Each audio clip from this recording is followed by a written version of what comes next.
కాకినాడ జిల్లా కిర్లంపూడి మండలం వేలంకి గ్రామంలో కొలువై ఉన్న ఎరికిరెడ్డి కుటుంబీకుల ఆడపడుచు శ్రీ శ్రీ శ్రీ దేవరమ్మ తల్లి అమ్మవారి ఆలయం 9వ వార్షికోత్సవం సందర్భంగా ఎరికిరెడ్డి కుటుంబ సభ్యులు ఆధ్వర్యంలో గ్రామ ప్రజల సహాయ సహకారాలతో ఘనంగా 9 రోజుల పాటు ఉత్సవాలు నిర్వహించారు.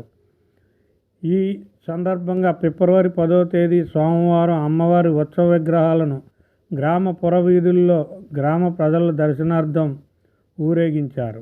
సుమారు 3,000 మందికి శుక్రవారం మహా అన్నదాన కార్యక్రమాన్ని ఎరికిరెడ్డి కుటుంబ సభ్యుల ఆధ్వర్యంలో వైభవంగా నిర్వహించారు.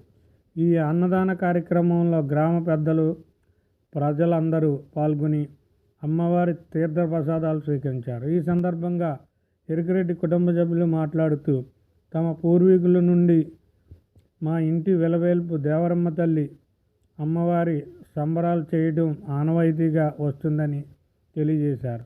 కోరిన కోరికలు తీర్చే కల్పవల్లిగా దేవరమ్మ తల్లి ప్రసిద్ధిగాంచారని, కొలిచిన వారికి కంటి రెప్పలా కాపాడే దేవరమ్మ తల్లి అమ్మవారి సంబరాలు గ్రామ ప్రజల సహకారంతో మరింత ముందుకు తీసుకెళ్తున్నామని వివరించారు. ఈ మహాన్నదాన కార్యక్రమంలో పాల్గొన్న గ్రామ పెద్దలకి ప్రతి ఒక్కరికి కృతజ్ఞతలు తెలియజేశారు. ఈ కార్యక్రమంలో ఎరికిరెడ్డి కుటుంబ సభ్యులతో పాటు గ్రామ ప్రజలు అధిక సంఖ్యలో భక్తులు పాల్గొన్నారు.